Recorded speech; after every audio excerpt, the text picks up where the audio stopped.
자, 드디어 미 대선이 대부분의 주에서 끝나고 지금 개표가 진행되고 있습니다. 자, 어제 그 여론조사도 해리스 쪽에 상당히 우세하게 나왔고, 출구 조사에서 전국 단위 호감도도 그렇게 나왔습니다. 지금 개표가 진행 중인데, 이 선벨트는 트럼프한테 그 노스캐롤라이나와 조지아가 좀 앞서고 있고, 러스트벨트는 지금 두 개 공개하고 있는데 미시간과 펜실바니아에서 좀 앞서고 있습니다. 해리스가요. 그래서 현재까지는 크게 이 지금 예상과 벗어난 부분이 없는데, 다만 좀 염두에 둬야 될 거는 지금 서로 간의 이 텃밭에서 다른 변화가 생길 수 있는가 하는 모습입니다. 자, 그건 제가 2부에 자세히 말씀을 드리고요. 1부에는 일단 이 미국 대선에 대한 예측이 어떻게 나왔는가 이렇게 좀 주로 말씀을 드리겠습니다. 자, 그래서 이 굉장히 신뢰도가 높다는 영국의 이코노미스트가 하루하루 뭐 59대 49 뭐 이런 식으로 바뀌어 오더니 대선 당일날 50대 50인데 해리스가 270 그리고 트럼프가 268이 될 가능성이 있다 하더니 12시를 넘기니까 이코노미스트가 56대 43으로 바꾸면서 해리스가 276, 트럼프가 262석이라고 그렇게 말을 바꿨습니다. 또 그리고 자, 네이트 실버가 이 관장하는 실버 블리틴이라는 사이트가 있습니다.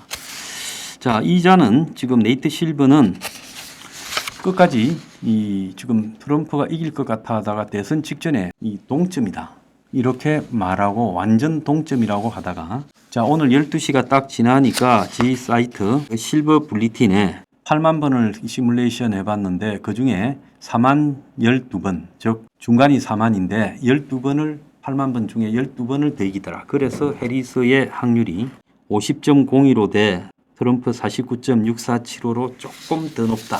이렇게 입장을 바꿨습니다. 또 그 버지니아 대학의 이 레리 세버트 교수가 하는 이 세버트 크리스탈 볼 여기도 상당히 권위가 있는데요. 여기도 276대 262로 해리스 성을 말했습니다. 자, 그리고 이제 유명한 그 ABC 방송의 분석기관 538 사이트가 있죠. 자, 여기서도 주로 트럼프 승리를 이렇게 언급해 왔는데 대선 직전에 자, 270대 268로 건소하게 해리스가 이길 것이다 라고 말을 했습니다. 그래서 지금까지 보면 주요 사이트 이코노미스트, 크리스탈볼, 538, 네이트 실버의 실버 블리틴 여기서는 해리스가 이긴다고 했고 또 하나 더 있습니다. 영국의 브렉시트나 각종 총리 선거 등을 맞췄던 이 여론조사 전문 업체 포칼 데이트라는 게 있습니다. 그래서 여기서 지난 한 달간 3만 1000명의 미국 유권자들을 대상으로 다중 레벨 회귀 분석 및 사후 계층화 기법을 통해서 해보니까 해리스가 이긴다고 했어요. 그래서 이런 여론조사 방식을 메가 여론조사라고 하는데 이걸 통해서 지금 대부분 다 맞췄다고 합니다. 2016년 이 미국 대선 트럼프가 당선될 때도 이 조사가 맞췄어요. 그래서 포칼 데이터에 지금 여론조사를 종합한 결과 해리스가 트럼프한테 5% 정도 앞서고 네바다에서도 2% 차이로 이기고 이 펜실바니아 위스콘신에도 이길 거다 이렇게 나오고 미시간에서도 결국은 이기지 않겠느냐 이렇게 지금 예측을 하고 있습니다. 트럼프는 조지아, 노스캐롤라이나 그리고 애리조나에서 이길 거다라고 지금 이야기가 나오고 있어요. 그래서 이 포칼 데이터의 최고 연구 책임자는 우리 MRP 모델은 대선 기간 내내 트럼프 승리를 이렇게 나타냈으나 마지막 분석에서 해리스 쪽으로 기울었다. 그런데 차이는 아주 작다라고 말을 했습니다. 그래서 이 여론조사 회사들 다수가 지금 오늘 여기 보면 7개의 이 예측 사이트에서 결국은 5개가 해리스가 근소하게 이길 것이다 라고 이야기했습니다. 이제 대선 문어 쪽집게 3명이 있죠. 하나는 네이트 실버인데 마지막에 해리스가 아주 근소하게 이긴다 했죠. 앨런 릭트만 교수는 처음부터 끝까지 시종일관 해리스가 이길 거라고 했고 미 대선 권위자 자, 에모리 대학의 아브라모비츠 교수도 해리스가 이길 거라는 관점을 유지하고 있습니다. 그러니까 대선 문어 쪽집게 전문가 3명도 해리스, 그 다음에 대선 예측 사이트 영국의 포칼 데이트까지 포함해서 8개 중에 6개가 해리스가 이긴다, 이렇게 이야기를 했어요. 자, 그것 말고 출구조사도 있었습니다. 출구조사는 이제 호감도를 측정하는 건데, 자, 에디슨 리서치는 48대 44로 4% 정도 이긴다.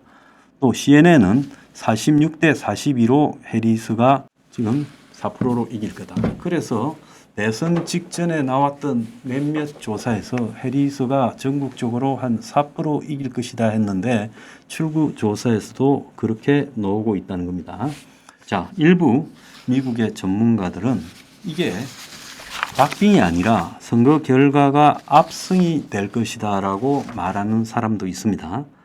그래서 여론조사가 박빙으로 나온 데서 실제 결과가 박빙이라는 건 아니다, 좀 다른 여론조사가 나오면 이렇게 무시하는 경향이 있다라고 말하면서 특정 후보가 315명을 돌파할 수 있고 전국의 표차도 5%가 나올 수 있다. 그래서 아무도 올해 이 미국 대선에서 말하지 않은 압승이 나타날 수 있다라고 말을 했어요.